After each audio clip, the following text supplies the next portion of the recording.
कैसे हो दोस्तों, मैं मोहम्मद नईम शेख। तो मैं ये बताना चाहता हूँ कि अभी अभी मेरी नज़रों से इंडियन एक्सप्रेस का एक आर्टिकल गुजरा जो सलीम कुरैशी या सलीम फ्रूट के मुतालिक के, और जो रात के 12:37 पे अपलोड हुआ था। तो मैं ये बताना चाहता हूँ कि सलीम कुरैशी को अरेस्ट की थी एनआईए ने, नेशनल इन्वेस्टिगेशन एजेंसी ने, अगस्त 4 को।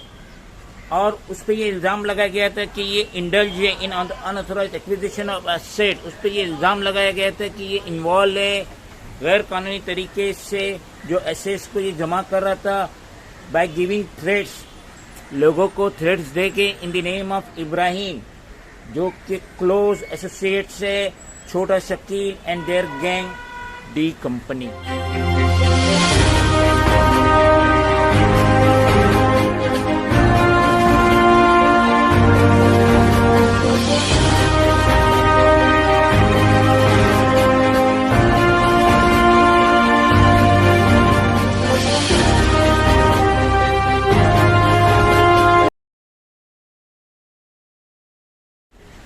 एनआईए ने क्लेम करी है before special court on Wednesday 17 जुलाई के सलीम कुरैशी अलियास सलीम फ्रूट ये जो है कंप्लीटिंग कर रहा था टास्क, जो टारगेट था टास्क था वो कंप्लीट कर रहा था, जो छोड़ के गई है हसीना पार्कर, जो कि सिस्टर है दाऊद इब्राहिम की और जिनका इंतकाल ईयर 2014 में हुआ था। मगर सलीम कुरैशी के जो लॉयर है उन्होंने कहे कि ये जो एलिगेशन है उसके क्लाइंट के खिलाफ उसके पर्सनल कैरेक्टर पे सवाल उठा रहा है और इसने कुछ भी नहीं किया है हसीना पार्कर के मुतालिक। अगरचे एनआईए का जो लॉयर है वो 10 दिन की कस्टडी मांग रहा था स्पेशल कोर्ट से सलीम फ्रूट की या सलीम कुरैशी की, मगर स्पेशल कोर्ट के जो जज है बीडी शेल्के उन्होंने कुरैशी को 24 अगस्त तक के लिए एनआईए की कस्टडी में दिए। आगे बताया गया न्यूज़पेपर में कि जो अक्यूज्ड है कुरैशी है ये पाकिस्तान गया था और सम प्लेसेस पाकिस्तान की कुछ जगहों पे गया था इंक्लूडिंग यूएई, बहुत दफ़ा गया था और ये छोटा शकील से मिला था जो उसकी एक्टिविटीज़ है डी कंपनी की एक्टिविटीज़ है उसको करने के लिए, और ये नाम इस्तेमाल कर रहा था, उन लोगों के नाम इस्तेमाल कर रहा था, छोटा शकील का डी कंपनी का नाम इस्तेमाल कर रहा था पब्लिक को धमकी देने के लिए। और ऐसा इल्ज़ाम इस पे लगाया गया सलीम फ्रूट पे, सलीम कुरैशी पे कि he was completing the task left behind by Hasina Parker, जो हसीना पार्कर ने अपने साम्राज्य छोड़ के गई थी तो ये इसको आगे बढ़ा रहा था उसके इंतकाल के बाद।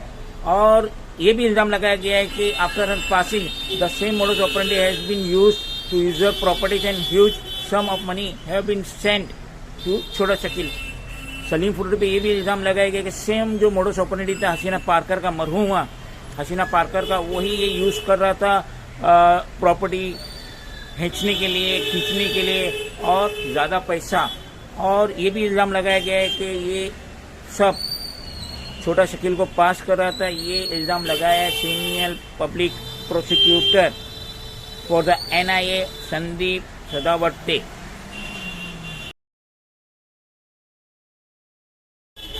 सलीम फ्रूट के जो लॉयर है विगुर राजगुरु, उन्होंने अपना स्टेटमेंट दिए जबकि एनआईए ने क्लेम करी है कि there were thousand of document still.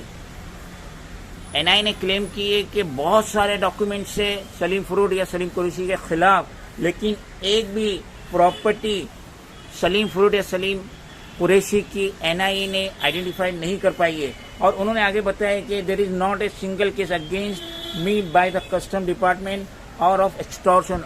और ये भी बताया कि उनका जो क्लाइंट है सलीम फ्रूट सलीम कुरैशी उसके खिलाफ एक भी कस्टम में कोई केस नहीं है और एक भी एक्सटॉर्शन का केस नहीं है।